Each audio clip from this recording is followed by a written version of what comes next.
clarification. African Union, are you expecting them to be officially maybe members this weekend, or are they just going to be an invitation to join? Because the last reports we had from the region was they hadn't received any invitation to come here in this.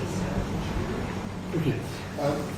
First, for the emerging countries, I don't think that this G20 will resolve in 2 days all the problems of the world. It will change the world. But I think it can be a bold step in the right direction. And we should work to make it happen and to support the Indian presidency. And this is how the EU is considering its role in the multilateral approach.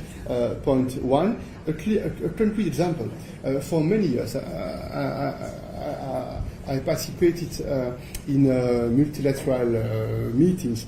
The 100 billion pledge for climate, especially for the most vulnerable countries, probably this year, in 2023, we will succeed to fulfill this promise. And it's urgent to fulfill this promise. It shows a clear and a concrete commitment. And on the EU side, for many years, we have been able to fulfill our promise, and we are very pleased that some other countries are now making the step, which is extremely important. This is something which have an effect for those countries.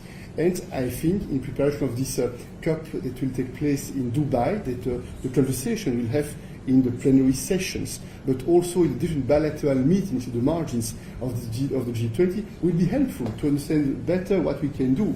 You know that last time, for instance, we made a step in Egypt regarding the loss and damage, but this is a principle. Now we need to see what it means in terms of modalities, in terms of financing.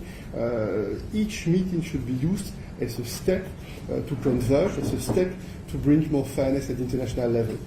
And the African Union, let's see what will be the decision. But one thing is clear, the EU supports the African Union membership in the G20.